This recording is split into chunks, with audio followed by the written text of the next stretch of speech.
welcome back to my channel. If you are new here, my name is Maggie. Today I'm going to be sharing with you my goals for the year. I posted on Instagram, so if you follow me over there, you probably already saw my list, but I thought I would share it here as well.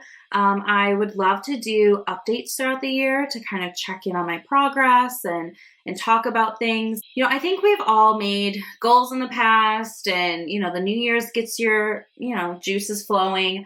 I latched onto this idea of 23 things in 2023. I saw it floating around Instagram. I loved the idea. Some people kind of went for more challenging things, but I love the idea of 23 things.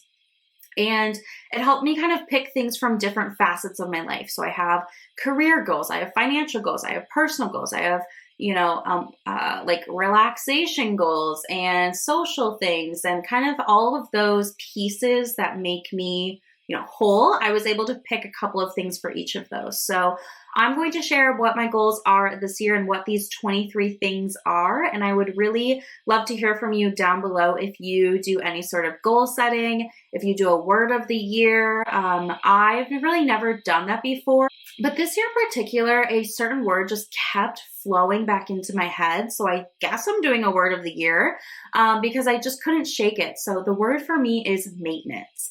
I have been kind of hustling and grinding and getting myself out of debt and in a career that I'm passionate about and doing all these things. And I kind of feel like I just need to maintain and keep my skill sets where they are, take care of my body, take care of my home and all of those things, but giving myself a little bit of permission that that's the focus instead of reaching for the next thing. Let's go ahead and dive into the list of 23 things. And I have a planner. I use a golden coil planner. In the back, I wrote out all the goals and I have different boxes I can color in. Some of them are metrics I'm trying to reach. So I'm thinking maybe doing a quarterly update where we can check in about these things. So anyway, I'm going to be referencing this down below. So number 1, travel out of my home state 6 times. So I live in Minnesota and I just would love to continue traveling. It's something that I enjoy doing. My boyfriend and I both have had jobs, he still does, I don't anymore, that require traveling every week. Which, is fun in some regards, but it's not glamorous to travel for work always. But I have the opportunity to jump on some of his trips and we will, extend by a day or two and kind of make the most out of his opportunities and all of his points and all of that. So I would love to travel out of the state 6 times. Right now, I can think of 3 planned departures from Minnesota. So I still have 3 to, figure out throughout the year, but I thought that would be kind of a fun one to track. Number 2, try 3 new foods. I saw this on someone's list or something similar, and I just thought it was so smart. So I would love to try some different flavors, different textures. I, kind of live in a small town in Minnesota, so my grocery store doesn't have the most exotic foods, but I really do love, things like seafood and sushi, and I like plant-based things. My goal for the year is to try 3 different foods. That'll probably be at restaurants, outside of my hometown, but I'm excited to see what that brings and what those are. Number 3, watercolor 30 pages. So I have a couple of watercolor guided books. I think I have 2 that I bought during the pandemic and I, played around with them. I put away and never pulled them back out. And I would really like to just try. I don't have to be good at it. I'm not very artistic in other means. So I don't expect to be good at it, but I think it would be great to try a hobby that doesn't require a screen and something that I can just kind of do on my own. Again, when my boyfriend's traveling quite a bit, I have evenings to myself, so that could be a fun hobby. I especially can see myself sitting outside, in the summertime on our little deck doing that. So I would love to count by the pages from those books. So 30 is the goal. Okay, number 4 is to read 2 books. And I know some of you are avid readers. I am not. That has just not ever been my strength. It's never been a hobby for me. I've tried so many times and it's just, I don't know, a little bit unnatural. But last year I read 2 books and I would love to read 2 this year too. So I have 2 in mind and maybe I can expand and do more than that. But 2 is a reasonable number for me and my lifestyle and just how my brain is wired. So that's number 4. Number 5, treat myself to 3 self-care appointments. This is really hard for me to justify spending money on myself in the manner of like a massage or a facial or a hair appointment or getting my nails done. I don't know. I think because I cut it out of my life for so long, it's really hard now to like allow myself to, but I know I deserve it. And I know that they relax me and they help me kind of unwind, and to have someone else, take care of you. I love when they like scratch your head in the shampoo bowl. And I like feeling pampered. It's just hard for me to actually schedule those appointments and show up for them. So my goal is to have 3 self-care related appointments this year, and I can pick what those mean. I definitely will have a hair appointment, maybe 2. I usually just get my hair done once a year, but maybe I'll have it done twice a year. I don't know. We'll see. I'll let you know. Okay, moving a little bit into career stuff. So number 6, pass the CIPP US certification. So I work in the privacy world, and that is one of these certifications. I have sat for the exam and I just barely failed. It's like a pass-fail thing. I was 3 points away. So that's really disappointing. And then with the holidays, I haven't gotten back into my studying, but I would really like to pass that certification and earn, those letters and all of that. Not that that's what really motivates me, but it's something that I've been working on, and I just would really like to, achieve it. So that's something I'd like to pass. I still have to kind of like redo like the studying guides and all that I was doing and get back into it. So there's some other steps, but the goal is to pass the exam. Number 7, work with 15 clients. So I am a client-based individual at my company, and I like to keep track of which other organizations I've worked with, how I've interact with them. So this past year I worked with 21 customers. So I think 15 is a very realistic goal. We are growing, which is great. So I hope to work with even more, but I'm going to set realistic goals this year. So 15 is the number I'm looking forward to. But this quarter alone, I'm already at 5. So there's a good chance that that'll increase throughout the year. Number 8, I would also like to earn a promotion. I have been talking about this with my manager. We've been working through opportunities for me to, refine my skill set and all those different things. So I'd really like to earn a promotion this year. Number 9, I would like to give more than I did in 2022. So I keep very detailed logs in my financial side of myself of what I give and all of that. And so I know the number from last year, and I would just love to give more. It's really rewarding, and it's also something that I'm in a point in my life where I am debt-free. The only debt I have is my mortgage, but no credit cards, no car loans, nothing. And I have, my savings now, and I've got retirement, and I'm like kind of finding my groove. And part of what I want my habits to be is donating. So I'm going to be looking to donate more than I did in the previous year. Number 10 is to donate blood again. I used to donate blood a lot more when I was in college because they had blood drives on campus. And then shortly thereafter. But since moving, I don't have a donation center close to me, so I just really haven't. And then with COVID, it just was harder. So I'd like to get back into that. Even if I just donate once this year, that's more than what I have been doing. I have O negative blood, which is the universal blood, so anybody can accept it. So I would really like to get back in that habit. I know even if you don't have O negative blood, it's good for everybody, but I know that O neg is used initially when they don't know what your blood type is and you need blood. They start there and then switch you to A or whatever. So I'd like to donate blood again, even if that's just once. We'll see what I can do. I just need to research kind of where I can do that and all those things. Number 11, have the surgery I've been putting off. So I have pilonidal disease.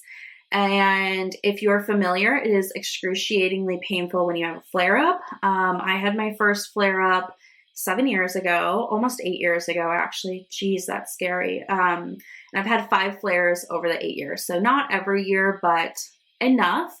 And I finally found a specialist, Dr. Immerman in Eau Claire, that I'm going to go see in early February, actually. But this is a big deal for me. I've been putting it off for almost 8 years, and it's time for me to just really have the treatment, try to resolve the issue, going forward. It's not guaranteed, but it's like 90% with him. So I'm feeling optimistic.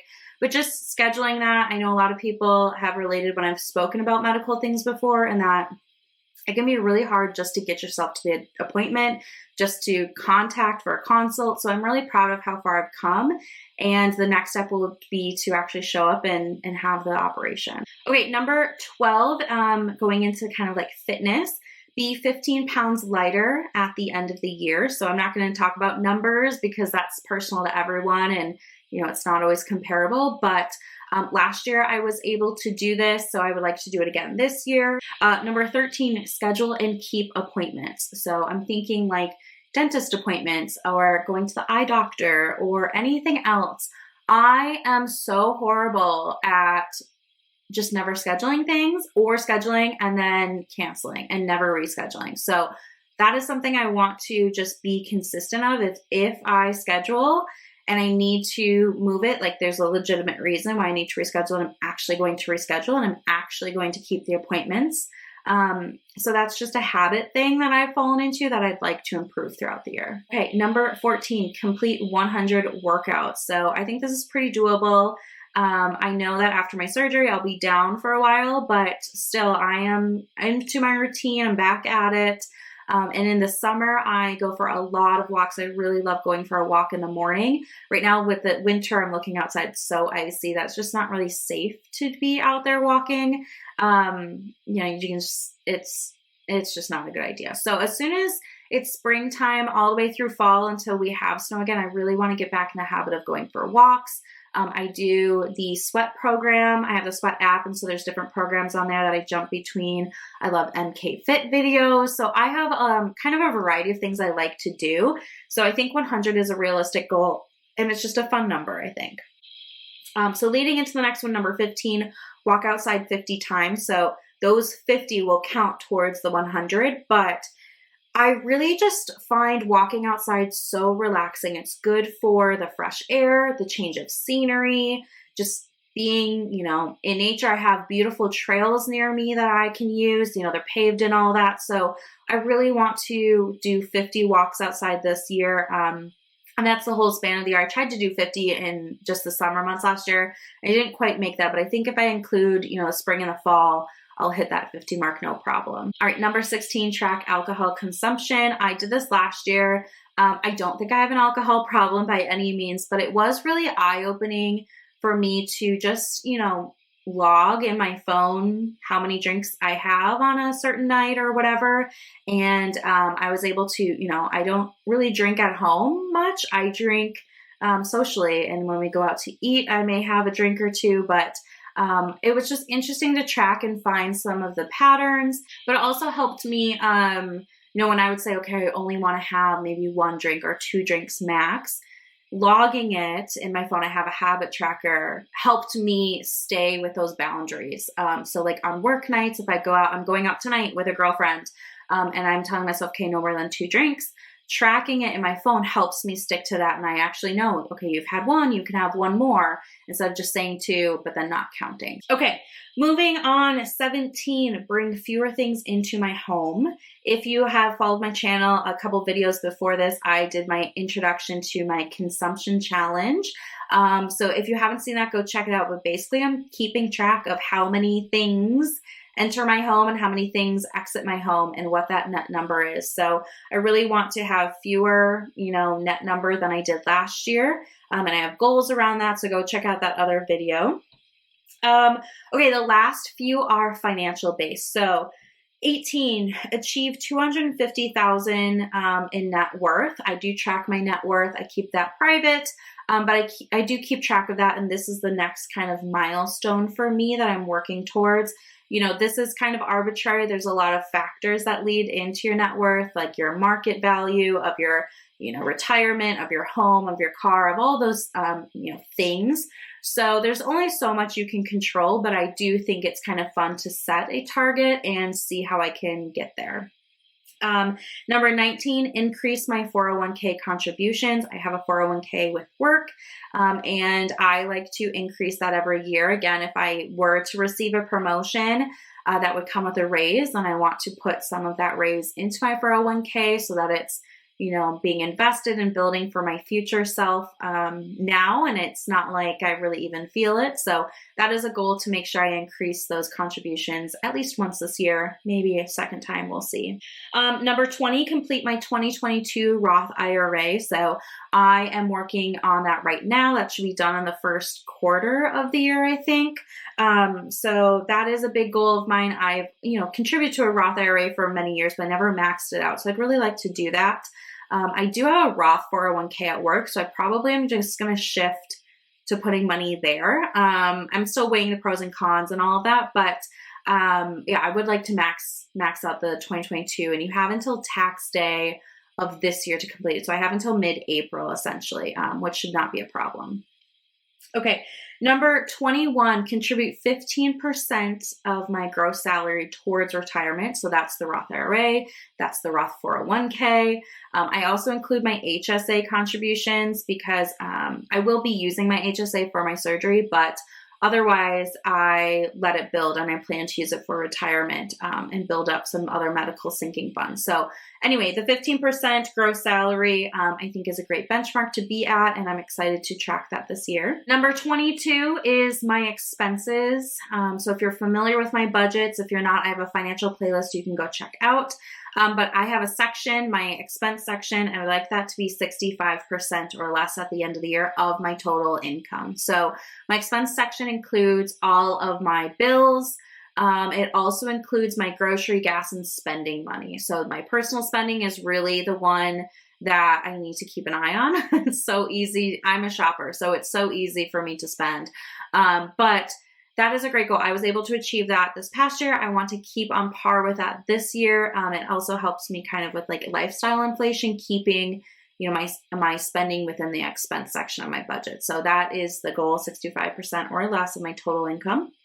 And then 23, save $3,000 for a future goal. So I have different sinking funds with dedicated purposes, which is, you know, really changed how I'm able to budget my money and stay out of debt, having money for car repairs, having money for the annual, I don't know, bill that comes up, my car registration as an example. It's been great, and I highly recommend sinking funds. And there are some things that I'd like to do in the future. My boyfriend and I are thinking about potentially building a home. We may get married. I may need to like buy a different car in the future. I don't really know what this $3,000 is going to go towards next, but I know that I'd like to kind of get a jump start, because all of those things, the, you know, home, wedding, car, whatever else, buying more land, whatever that looks like, you kind of just need money on hand to do that. So I would like to save at least $3,000. If I could do more than that, that'd be great, towards kind of the next big goal. Even if it's not used this year, I just want to start now. So those are the 23 things in 2023. I know this is kind of a long video, so thank you so much for hanging in here. Give me a thumbs up if you made it to the end. I'm curious, but yeah, I hope to do an update maybe around the quarter mark ish. We'll see. Telling you the progress I've made. I think that checking in on your goals and scheduling time to do that has been the biggest thing to help me get back on track. If any of these things kind of fall off, it reminds me, hey, you wrote this down. What can you do to, you know, get there? Like if I haven't read any books by the third quarter because I forgot, it would have been, you know, nice to know that I hadn't read a book yet, or, you know, at least thought about it. So anyway, I'm going to stop rambling now. Thank you guys so much for watching. I really do appreciate it, and I will see you in the next video. Bye.